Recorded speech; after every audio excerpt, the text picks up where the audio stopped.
ഇന്നത്തെ സൈക്കോളജി ക്ലാസ്സിൽ ലേണിംഗ് തിയറിയുടെ കീഴിൽ വരുന്ന ഒപ്പറൻറ്റ് കണ്ടീഷനിങ് എന്ന തിയറിയാണ് നിങ്ങളുമായിട്ട് ഡിസ്കസ് ചെയ്യുന്നത്. ഈ തിയറിയുടെ ക്ലാസ് 3 ഭാഗങ്ങളായിട്ടാണ് എടുക്കുന്നത്. ഇന്ന് അതിൻ്റെ ആദ്യ ഭാഗത്തേക്ക് നമുക്ക് നോക്കാം. ഓപ്പറൻറ്റ് കണ്ടീഷനിങ് തിയറി 1930കളിൽ BF സ്കിന്നറാണ് ഡെവലപ്പ് ചെയ്ത് കൊണ്ടുവന്നത്. ഈ തിയറിക്ക് ഈ ഒരു പേര് ഒപ്പറൻറ്റ് എന്ന പേര് എങ്ങനെയാണ് വന്നതെന്ന് ചോദിച്ചാൽ, അദ്ദേഹത്തിൻ്റെ ഒരു കോൺസെപ്റ്റ് അനുസരിച്ചിട്ട് ഈ organism operates on its environment എന്നുള്ള ഒരു കോൺസെപ്റ്റിൽ നിന്ന് അങ്ങനെയാണ് അദ്ദേഹം വിശ്വസിച്ചിരുന്നത്. ആ ഒരു ബിലീഫിനെ തുടർന്നിട്ടാണ് അദ്ദേഹം ഓപ്പറൻറ്റ് കണ്ടീഷനിങ് എന്ന ലേബൽ ഈ ഒരു തിയറിക്ക് നൽകിയത്. എന്താണ് ഓപ്പറൻറ്റ് കണ്ടീഷനിങ് എന്ന് പറയുന്നത്? ഈ ഒരു ലേണിംഗ് തിയറിയിൽ അദ്ദേഹം പറയുന്നത്, നമ്മളൊരു റെസ്പോൺസ് പഠിക്കുന്നത് അതിന് കിട്ടുന്ന കോൺസിക്വൻസസിനെ ബേസ് ചെയ്തിട്ടാണ് എന്നാണ്. So operant conditioning is a form of learning in which responses come to be controlled by their consequences. അപ്പോൾ നമ്മുടെ റെസ്പോൺസിന് കിട്ടുന്ന കോൺസിക്വൻസസ് എന്താണെന്നുള്ളതനുസരിച്ചിട്ടാണ് നമ്മൾ ആ റെസ്പോൺസ് പഠിക്കുന്നത് എന്നാണ് ഓപ്പറൻറ്റ് കണ്ടീഷനിങ് തിയറിയിൽ പറയുന്നത്. ഈ ഒരു തിയറിയുടെ ഒരു പ്രത്യേകത, ഇത് വോളണ്ടറി ആയിട്ടാണ് ഈ റെസ്പോൺസസ് ഉണ്ടാവുന്നത്. ക്ലാസിക്കൽ കണ്ടീഷനിങ്ങിലായിരുന്നെങ്കിൽ അത് ഇൻവോളണ്ടറി റെസ്പോൺസസ് ആയിരുന്നു, അല്ലെങ്കിൽ റിഫ്ലക്സീവ് ആയിരുന്നു. ഇവിടെ പക്ഷേ വോളണ്ടറി ആണ്, നമ്മുടെ റെസ്പോൺസസ് എമിറ്റ് ചെയ്യുകയാണ് ചെയ്യുന്നത്. ഓക്കെ, ഇനി ഈ ഒരു നമ്മൾ കോൺസിക്വൻസസ് എന്നുള്ളൊരു ടേം പറഞ്ഞു. ഈ കോൺസിക്വൻസസ് എന്നുള്ളതിൻ്റെ ആ ഒരു ഫണ്ടമെൻ്റൽ പ്രിൻസിപ്പിളിനെ സ്കിന്നർ വേറൊരു ഫേവറബിൾ കോൺസിക്വൻസസ് ആണ് എങ്കിലൊക്കെ അതിന് വേറൊരു ടേം പറയുന്നുണ്ട്, reinforcement. Reinforcement occurs when an event following a response increases and organism's tendency to make that response. അതായത് ഇപ്പം നമുക്കൊരു റിവാർഡിങ് കോൺസിക്വൻസസ് ഉണ്ടായി എങ്കിൽ, ഞാൻ എന്ത് കാര്യം ചെയ്തപ്പോഴാണോ എനിക്ക് റിവാർഡിങ് കോൺസിക്വൻസസ് ഉണ്ടായത്, ആ കാര്യം സ്ട്രെങ്തൻ ചെയ്യും, അല്ലെങ്കിൽ അത് നമ്മൾ പഠിക്കും എന്നാണ് റീഇൻഫോഴ്സ്മെൻറ്റ് എന്നുള്ളത് കൊണ്ട് നമ്മൾ ഉദ്ദേശിക്കുന്നത്. അപ്പം ഞാൻ ചെയ്ത ഒരു റെസ്പോൺസ്, ആ റെസ്പോൺസിന് ഒരു റിവാർഡിങ് കോൺസിക്വൻസസ് എനിക്ക് ലഭിച്ചു. അങ്ങനെ ലഭിച്ചുവെങ്കിൽ ഞാൻ ആ റെസ്പോൺസ് പഠിക്കും. അങ്ങനെയുള്ള ഒരു പ്രോസസ്സാണ്, അതാണ് റീഇൻഫോഴ്സ്മെൻറ്റ് എന്നുള്ള ഒരു കോൺസെപ്റ്റ്. ഇനി സ്കിന്നറുടെ എക്സ്പെരിമെൻറ്റ് എന്താണ് എന്ന് നമുക്ക് നോക്കാം. E.L. തോണ്ടേക്കിൻ്റെ പസിൽ ബോക്സ് പോലെ തന്നെ സ്കിന്നറുടെ എക്സ്പെരിമെൻ്റ് നടത്തുന്നത് ഒരു ഓപ്പറൻറ്റ് ചേംബർ അഥവാ സ്കിന്നർ ബോക്സ് എന്നുള്ള ഒരു അപ്പാരറ്റസ് വെച്ചിട്ടാണ്. ഇതൊരു സ്മോൾ എൻക്ലോസ്ഡ് ആയിട്ടുള്ള ഒരു ബോക്സാണ്. അതിൻ്റെ അകത്ത് ആനിമലിനെ, ഉദാഹരണത്തിന് റാറ്റ്, പീജൻ ഇങ്ങനെയുള്ളതിനെയൊക്കെ നമുക്ക് വെക്കാൻ പറ്റുന്ന ഒരു ബോക്സാണ്, അല്ലെങ്കിൽ ഒരു എൻക്ലോഷറാണ്. അപ്പോൾ അതിൽ എന്തൊക്കെ കാര്യങ്ങളുണ്ടെന്ന് ചോദിച്ചാൽ, അതിനൊരു ഡിസ്ക് ഉണ്ട്, ഒരു ഫുഡ് ഡിസ്പെൻസർ ഉണ്ട്, ഫുഡ് പെല്ലറ്റ് വരുന്ന ഒരു ഏരിയ ഉണ്ട്. അപ്പോൾ ഇങ്ങനെ പല കാര്യങ്ങൾ ഈ സ്കിന്നർ ബോക്സിനോട് ചേർന്നുണ്ട്. ഇതിനോട് ചേർന്ന് ഒരു ക്യുമുലേറ്റീവ് റെക്കോർഡറുണ്ട്. അതായത് എപ്പോഴൊക്കെ റെസ്പോൺസ് നടത്തി, എപ്പോഴൊക്കെ ഫുഡ് അല്ലെങ്കിൽ കോൺസിക്വൻസസ് ആനിമലിന് കിട്ടി, ഇതൊക്കെ മനസ്സിലാക്കുന്നതിന് ഒരു ക്യുമുലേറ്റീവ് റെക്കോർഡറും ഈ അപ്പാരറ്റസിൻ്റെ ഭാഗമായിട്ടുണ്ട്. ഈ അപ്പാരറ്റസിന് പറയുന്ന പേര് ഞാൻ ഒന്നുകൂടെ പറയാം, operant chamber or Skinner box. ഇതിനോട് ചേർന്നിട്ട് ഒരു ക്യുമുലേറ്റീവ് റെക്കോർഡറും ഉണ്ട്. അപ്പോൾ ഇവിടെ എന്താണ് ചെയ്യേണ്ടത് എന്ന് ചോദിച്ചാൽ, ഈ എക്സ്പെരിമെൻ്റ് എന്താണ് എന്ന് ചോദിച്ചാൽ, ഈ എക്സ്പെരിമെൻ്റ് 2 ആനിമൽസിനെ വെച്ച് ചെയ്യുന്നതായിട്ട് പറയുന്നുണ്ട്. റാറ്റിനെ വെച്ചിട്ടും അതുപോലെ തന്നെ പീജനെ വെച്ചിട്ടും. രണ്ടിനെയും ചെയ്യുമ്പോൾ സിമിലർ ആയിട്ടുള്ള ചേംബർ തന്നെയാണ്, അതിൽ കൊച്ചു വ്യത്യാസങ്ങൾ മാത്രമേ ഉള്ളൂ. റാറ്റിനെ വെച്ചിട്ടുള്ള എക്സ്പെരിമെൻറ്റിൽ റാറ്റിനെ ഈ ഒരു സ്കിന്നർ ബോക്സിൽ വെച്ച് കഴിഞ്ഞാൽ അവിടെ ഒരു ഡിസ്ക് ഉണ്ട്, ഒരു ലിവറുണ്ട്. ആ ലിവർ പ്രസ് ചെയ്തെങ്കിൽ മാത്രമേ റാറ്റിന് ഫുഡ് കിട്ടുള്ളൂ. അപ്പം ലിവർ പ്രസ് ചെയ്യുമ്പം ഫുഡ് ഡിസ്പെൻസറിൽ നിന്ന് ഫുഡ് റാറ്റിന് കിട്ടും. അപ്പം റാറ്റ് ഹംഗ്രി റാറ്റ് ആയിരുന്നിരിക്കണം. അപ്പോൾ ആ റാറ്റ് ആ എലി പലയിടത്ത് പോയി പ്രസ് ചെയ്തു, പക്ഷെ അപ്പോഴൊന്നും ഫുഡ് കിട്ടിയില്ല. പക്ഷെ ഒരു പെർട്ടിക്കുലർ ഡിസ്കിൽ പ്രസ് ചെയ്തപ്പോൾ റാറ്റിന് ഫുഡ് കിട്ടി. അപ്പോൾ പല പ്രാവശ്യം അത് ആവർത്തിച്ച് വന്നു കഴിഞ്ഞപ്പോൾ റാറ്റിന് എപ്പോൾ വിശന്നാലും റാറ്റ് ഈ ഡിസ്കിൽ പോയിട്ട് പ്രസ് ചെയ്യും. അപ്പോൾ റാറ്റിന് ഫുഡ് കിട്ടും. അപ്പം ഡിസ്കിൽ പ്രസ് ചെയ്താൽ ഫുഡ് കിട്ടും എന്നുള്ള ഒരു കാര്യം റാറ്റ് പഠിച്ചു. കാരണം അത് ഡിസ്കിൽ പ്രസ് ചെയ്യുക എന്നുള്ള ബിഹേവിയർ ചെയ്തപ്പം, അല്ലെങ്കിൽ ആ ഒരു റെസ്പോൺസ് ചെയ്തപ്പം അതിനൊരു കോൺസിക്വൻസസ് ആയിട്ട് ഫുഡ് കിട്ടി. ആ ഫുഡ് കിട്ടിയപ്പം എൻ്റെ ഈ റെസ്പോൺസ് കൂടി എന്നുള്ളതാണ്, ആ ഒരു അസോസിയേഷനാണ് അവിടെ ഉള്ളത്. ഓക്കെ, ഇവിടെ റെസ്പോൺസസ് വോളണ്ടറി ആയിട്ടാണ് ഉണ്ടാവുന്നത് എന്നുള്ളത് നമ്മൾ മനസ്സിലാക്കിയിരുന്നു. അതുപോലെ തന്നെ ഈ എക്സ്പെരിമെൻറ്റർക്ക് ഈ റീഇൻഫോഴ്സ്മെൻറ്റ് കണ്ടിജൻസീസിൽ ഒരു കൺട്രോൾ ഉണ്ട്. റീഇൻഫോഴ്സ്മെൻറ്റ് കണ്ടിജൻസി എന്ന് പറഞ്ഞാൽ എന്താണെന്ന് ചോദിച്ചാൽ, നമ്മൾ റീഇൻഫോഴ്സ്മെൻറ്റ് ഏതൊക്കെ കാര്യങ്ങൾക്ക് റീഇൻഫോഴ്സ്മെൻറ്റ് കൊടുക്കണം കൊടുക്കണ്ട എന്ന് ഡിറ്റർമൈൻ ചെയ്തിട്ടുണ്ട്. അപ്പം കറക്റ്റായിട്ട് ഡിസ്കിൽ പ്രസ് ചെയ്യുവാണ് എങ്കിൽ റീഇൻഫോഴ്സ്മെൻറ്റ് കൊടുക്കണം.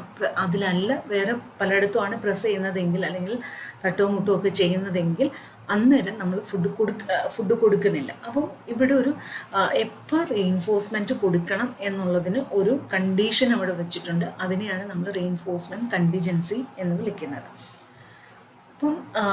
അപ്പം റാറ്റ് ഡിസ്കിൽ പ്രസ് ചെയ്യുന്നു, അപ്പം റാറ്റിന് ഫുഡ് കിട്ടുന്നു. അപ്പോൾ ഫുഡ് കിട്ടുന്നു എന്നുള്ള കോൺസിക്വൻസ് കൊണ്ട് റാറ്റ് റെസ്പോൺസ് പഠിച്ചു. അപ്പോൾ ഇത് പഠിച്ച പ്രോസസ്സ് ഏതൊക്കെ രീതിയിലാണ് പഠിച്ചത്, അതിൻ്റെ പ്രോസസ്സ് ഒരു ഗ്രാഫിക്കൽ റെപ്രസെൻറ്റേഷനിലൂടെ ഈ ക്യുമുലേറ്റീവ് റെക്കോർഡറിൽ നിന്ന് നമുക്ക് കിട്ടും. ഇനി ഇവിടെ നമ്മൾ പറഞ്ഞു ഫുഡ് എന്ന് പറയുന്ന ഒരു ഫുഡാണ് റീഇൻഫോഴ്സ്മെൻ്റ് ആയിട്ട് ആക്ട് ചെയ്തത്. അപ്പോൾ അങ്ങനെ ആക്ട് ചെയ്യുന്ന കാര്യങ്ങളെ നമ്മൾ വിളിക്കും റീഇൻഫോഴ്സർ എന്ന് വിളിക്കും. അതായത് എന്താണോ റീഇൻഫോഴ്സ്മെൻറ്റ് നൽകുന്ന സ്റ്റിമുലസ്, ആ സ്റ്റിമുലസിന് പറയുന്ന പേരാണ് റീഇൻഫോഴ്സർ. റീഇൻഫോഴ്സർ രണ്ട് തരത്തിലാണുള്ളത്, primary reinforcer and secondary reinforcer. Primary reinforcer എന്ന് പറഞ്ഞാൽ എന്ത് റീഇൻഫോഴ്സ്മെൻ്റ് ആണോ നമ്മുടെ ബയോളജിക്കൽ നീഡ്സ് പെട്ടെന്ന് സാറ്റിസ്ഫൈ ചെയ്യുന്നത്, അങ്ങനെയുള്ള റീഇൻഫോഴ്സേഴ്സിനെയാണ് നമ്മൾ പ്രൈമറി റീഇൻഫോഴ്സർ എന്ന് വിളിക്കുന്നത്. So primary reinforcers are events that are inherently reinforcing because they satisfy biological needs. ഇപ്പോൾ ഒരു ഉദാഹരണം പറയുകയാണെങ്കിൽ, നമുക്ക് വിശപ്പ് പെട്ടെന്ന് മാറണമെങ്കിൽ ഫുഡ് കഴിക്കണം, അല്ലെങ്കിൽ ദാഹം അപ്പം വെള്ളം വേണം, അപ്പം തണുക്കുന്നുണ്ടെങ്കിൽ ചൂട്, അപ്പം ഇങ്ങനെ സെക്സ്, ഇതൊക്കെ ബയോളജിക്കൽ നീഡ്സ് ആണ്. അപ്പോൾ ഇങ്ങനെയുള്ള നീഡ്സ് സാറ്റിസ്ഫൈ ചെയ്യുന്ന സ്റ്റിമുലസ് ആണെങ്കിൽ അങ്ങനെയുള്ളതിനെ നമ്മൾ എന്തെന്ന് വിളിക്കും? പ്രൈമറി റീഇൻഫോഴ്സർ എന്ന് വിളിക്കും. ഇനി രണ്ടാമത്തെ ടൈപ്പ് ഓഫ് റീഇൻഫോഴ്സർ എന്ന് പറയുന്നത് secondary or conditioned റീഇൻഫോഴ്സേഴ്സ്.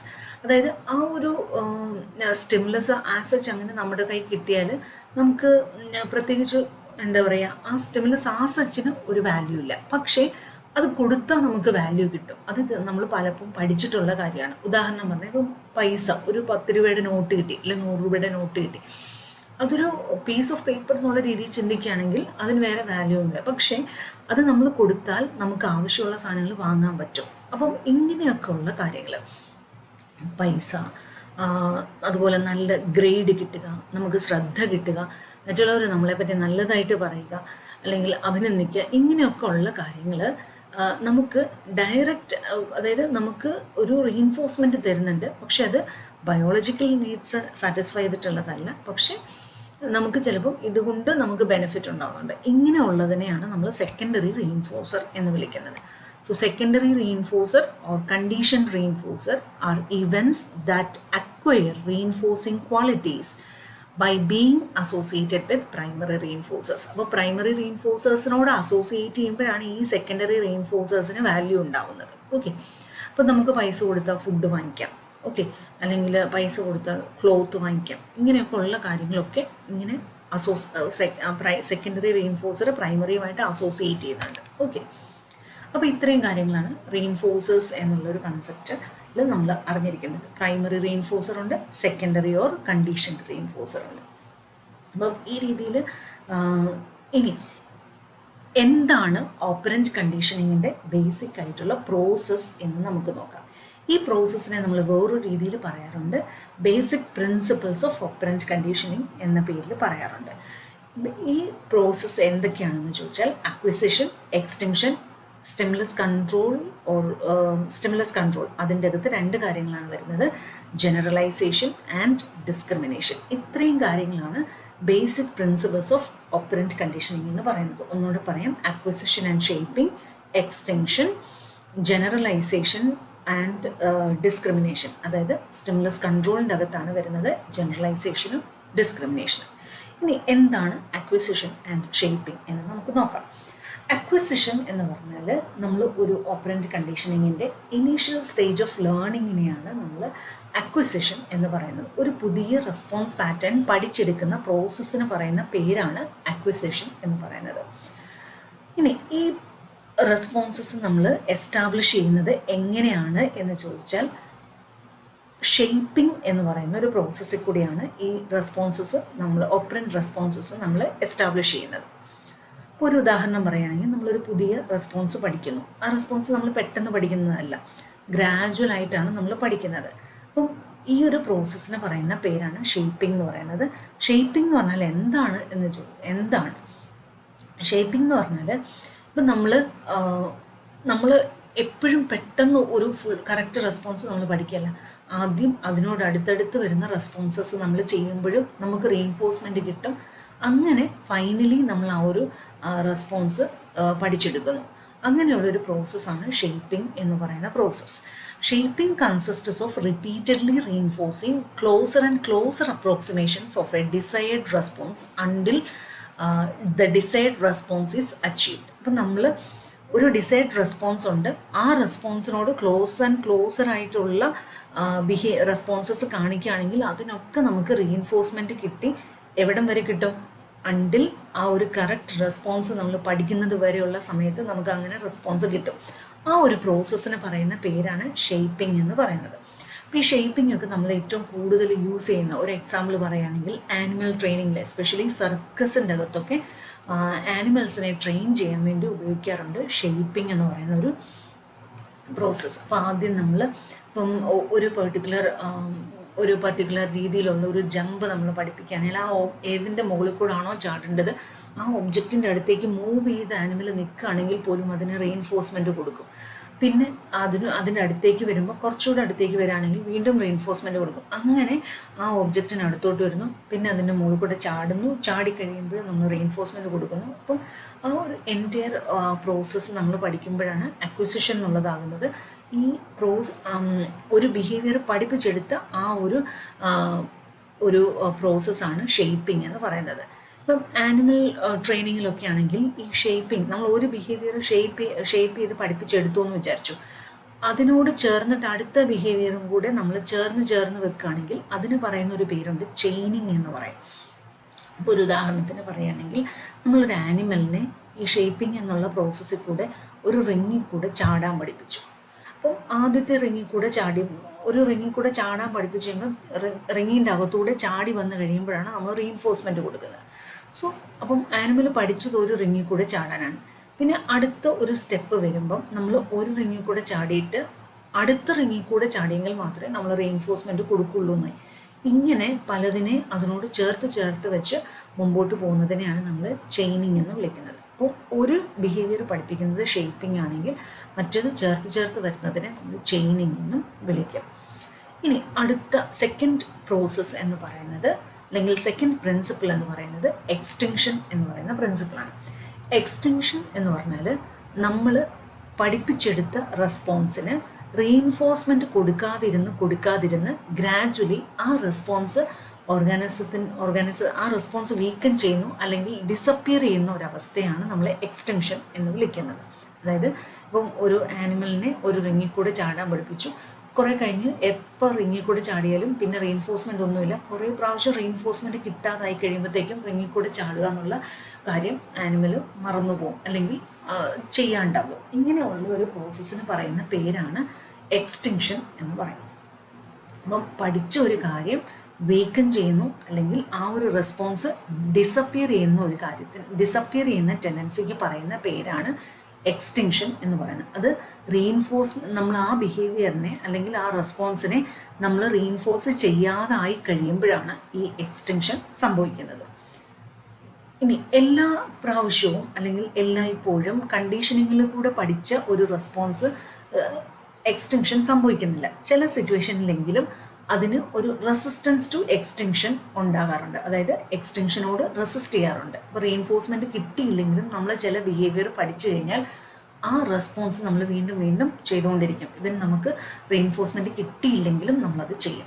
So resistance to extinction occurs when an organism continues to make a response after delivery of the reinforcer has been terminated. അപ്പോൾ റീഇൻഫോഴ്സർ കൊടുക്കുന്നത് നമ്മൾ നിർത്തിക്കഴിഞ്ഞാണെങ്കിൽ പോലും ഓർഗാനിസം ആ ബിഹേവിയർ കണ്ടിന്യൂ ചെയ്യുകയാണ് എങ്കിൽ അങ്ങനെയുള്ളൊരവസ്ഥയാണ് നമ്മൾ എന്തെന്ന് വിളിക്കുന്നത്, റെസിസ്റ്റൻസ് ടു എക്സ്റ്റൻഷൻ എന്ന് വിളിക്കുന്നത്. അപ്പോൾ നമ്മൾ പല തെറപ്പിയൊക്കെ ചെയ്യുമ്പോൾ നമ്മൾ പല കാര്യങ്ങളും പുതിയതായിട്ട് പഠിപ്പിക്കുന്നുണ്ട്. തെറപ്പി നിർത്തി കഴിയുമ്പോൾ അല്ലെങ്കിൽ ഫോളോ അപ്പ് സെഷൻസ് ഒക്കെ കഴിഞ്ഞും നമ്മുടെ ക്ലയൻറ്റ് ചിലപ്പോൾ ആ ബിഹേവിയർ കണ്ടിന്യൂ ചെയ്തു പോകും. കാരണം അതിൻ്റെ റീഇൻഫോഴ്സ്മെൻ്റ് ഒക്കെ നിന്നുപോയി എങ്കിൽ പോലും നമ്മളൊരു കാര്യം അതിനോട് റെസിസ്റ്റൻസ്, അതായത് എക്സ്റ്റൻഷനോട് റെസിസ്റ്റൻസ് സംഭവിക്കാറുണ്ട്.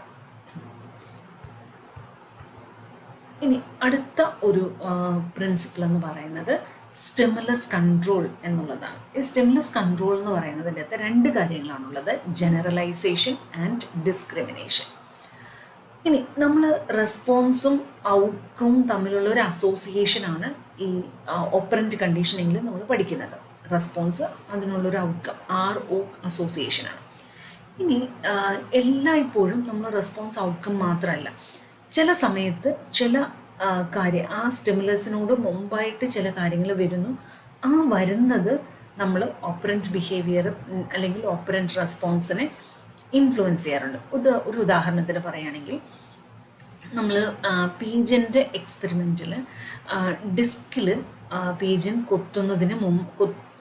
കൊത്തുമ്പോൾ പെല്ലറ്റ് കിട്ടണം എന്നുള്ള അല്ലെങ്കിൽ ഫുഡ് ഗ്രെയിൻസ് കിട്ടണം എന്നുള്ളതാണ് പീജനെ വെച്ചിട്ടുള്ള എക്സ്പെരിമെൻറ്റിൽ പറയുന്നത്. അപ്പം അവിടെ ഒരു ലൈറ്റ് ഉണ്ട്. ആ ലൈറ്റ് കത്തുന്ന സമയത്ത് മാത്രം പീജൻ ഡിസ്കിൽ പെക്ക് ചെയ്തെങ്കിൽ മാത്രമേ ഫുഡ് കിട്ടുള്ളൂ എങ്കിൽ അപ്പം അത് പഠിപ്പിക്കുന്നത് എങ്ങനെയാണ്, ആദ്യം ഒരു ലൈറ്റ് കൊടുത്തു, അതിനുശേഷം ആ ലൈറ്റ് കത്തിക്കൊണ്ടിരുന്ന സമയത്ത് പീജൻ ആ ഡിസ്കിൽ പെക്ക് ചെയ്യുകയാണെങ്കിൽ പീജന് ഫുഡ് ഗ്രെയിൻസ് കിട്ടും. അപ്പോൾ അങ്ങനെ പീജൻ ഒരു കാര്യം പഠിച്ചു, എല്ലായ്പ്പോഴും ആ ഡിസ്കിൽ പെക്ക് ചെയ്താൽ ഫുഡ് കിട്ടിയില്ല. എസ്പെഷ്യലി ആ ലൈറ്റ് എന്ന് പറയുന്ന സിഗ്നൽ ഉള്ള സമയത്ത് മാത്രം ഡിസ്കിൽ പെക്ക് ചെയ്താലേ റീഇൻഫോഴ്സർ കിട്ടുള്ളൂ എന്നുള്ളത് പഠിക്കുന്നു. അപ്പം ഈ ഒരു സിഗ്നലാണ് സ്റ്റിമുലസ് കൺട്രോൾ എന്ന് പറയുന്നത്. ഓക്കെ, ആ സ്റ്റിമുലസ് കൺട്രോൾ വെച്ചിട്ട് പഠിച്ചതാണ് ഡിസ്ക്രിമിനേഷൻ എന്ന് പറയുന്നത്. അപ്പോൾ ഇവിടെ ലൈറ്റ് എന്ന് പറയുന്നത് എന്താണ്, ഒരു ഡിസ്ക്രിമിനേറ്റീവ് സ്റ്റിമുലസ് ആണ്. അപ്പം ലൈറ്റ് എന്ന് പറയുന്ന സിഗ്നൽ ആണ് ഡിസൈഡ് ചെയ്യുന്നത് ഒരു റീഇൻഫോഴ്സ്മെൻറ്റ് കിട്ടുമോ ഇല്ലയോ, അല്ലെങ്കിൽ റീഇൻഫോഴ്സ്മെൻറ്റിൻ്റെ അവൈലബിലിറ്റി ഡിസൈഡ് ചെയ്യുന്ന സ്റ്റിമുലസ് എന്താണ്, ലൈറ്റാണ്. അപ്പം ലൈറ്റ് എന്ന് പറയുന്നത് എന്താണ് ഡിസ്ക്രിമിനേറ്റീവ് സ്റ്റിമുലസ് ആണ്. സോ നമുക്ക് നോക്കാം എന്താണ് ഡിസ്ക്രിമിനേറ്റീവ് സ്റ്റിമുലസിൻ്റെ definition. Discriminative stimulus are cues that influence operant behavior by indicating probable consequences of a response. അപ്പം ഈ ലൈറ്റ് കത്തിയാൽ ഈ ലൈറ്റ് കത്തിയാൽ ആ ഡിസ്കിൽ പെക്ക് ചെയ്താലേ ഫുഡ് കിട്ടുള്ളൂ. അതേസമയം ലൈറ്റ് കത്താത്തപ്പം പെക്ക് ചെയ്താൽ ഫുഡ് കിട്ടില്ല. അപ്പം അങ്ങനൊരു ഡിസ്ക്രിമിനേഷൻ, അതായത് കോൺസിക്വൻസസ് കിട്ടുമോ ഇല്ലയോ എന്നുള്ളതിനെ ഇൻഡിക്കേറ്റ് ചെയ്യുന്ന ഒരു ഇൻഡിക്കേറ്ററായിട്ട് നിൽക്കുന്ന ഒരു കാര്യമാണ് ഡിസ്ക്രിമിനേറ്റീവ് സ്റ്റിമുലസ് എന്ന് പറയുന്നത്. അപ്പോൾ ഡിസ്ക്രിമിനേറ്റീവ് സ്റ്റിമുലസ് പോലെ തന്നെ ഒന്നാണ് ജനറലൈസേഷൻ എന്ന് പറയുന്നത്. ഇപ്പം ചില സമയത്ത് നമ്മളൊരു പെർട്ടിക്കുലർ സൗണ്ടിനോട് നമ്മൾ റെസ്പോണ്ട് ചെയ്യുന്നു. അപ്പം അതിന് സിമിലർ ആയിട്ടുള്ള സൗണ്ട് കേട്ടാലും നമ്മൾ ആ റെസ്പോൺസ് തന്നെ, അതേ തരത്തിലുള്ള റെസ്പോൺസ് തന്നെ നമ്മൾ കാണിക്കുമെന്ന് വിചാരിച്ചു. അങ്ങനെയാണെങ്കിൽ അത് ജനറലൈസേഷൻ എന്ന് പറയും. ഇപ്പോൾ ഒരു ഉദാഹരണം പറയുകയാണെങ്കിൽ, പൂച്ചയ്ക്ക് അടുക്കളയിൽ നിന്നുള്ള ഏതെങ്കിലും ഒരു പാത്രത്തിൻ്റെ ശബ്ദം കേട്ടു. ആ ശബ്ദത്തോട് പൂച്ചയ്ക്കൊരു റെസ്പോൺസ് കാണും. പക്ഷേ സിമിലർ ആയിട്ടുള്ള വേറൊരു ശബ്ദം കേട്ടാലും പൂച്ച ആ റെസ്പോൺസ് തന്നെയാണ് ചെയ്യുന്നതെങ്കിൽ അത് ജനറലൈസേഷനാണ്.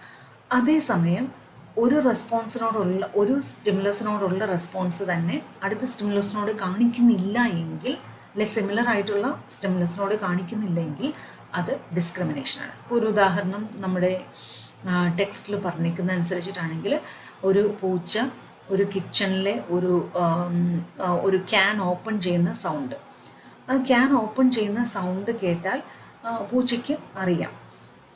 അതേസമയം അപ്പം ക്യാൻ ഓപ്പൺ ചെയ്യുന്ന സൗണ്ടിനോട് പൂച്ച റെസ്പോണ്ട് ചെയ്യും, വേറെ സൗണ്ട് കേട്ടാൽ പൂച്ച അതിനോട് റെസ്പോണ്ട് ചെയ്യില്ല.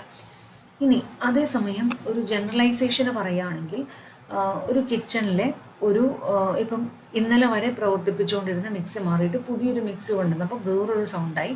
പക്ഷേ ആ സൗണ്ട് രണ്ടിനോടും ഒരേ റെസ്പോൺസ് തന്നെയാണ് പൂച്ച കാണിക്കുന്നതെന്ന് വിചാരിക്കുക. അങ്ങനെയാണെങ്കിൽ അത് സ്റ്റിമുലസ് ജനറലൈസേഷൻ എന്ന് പറയും.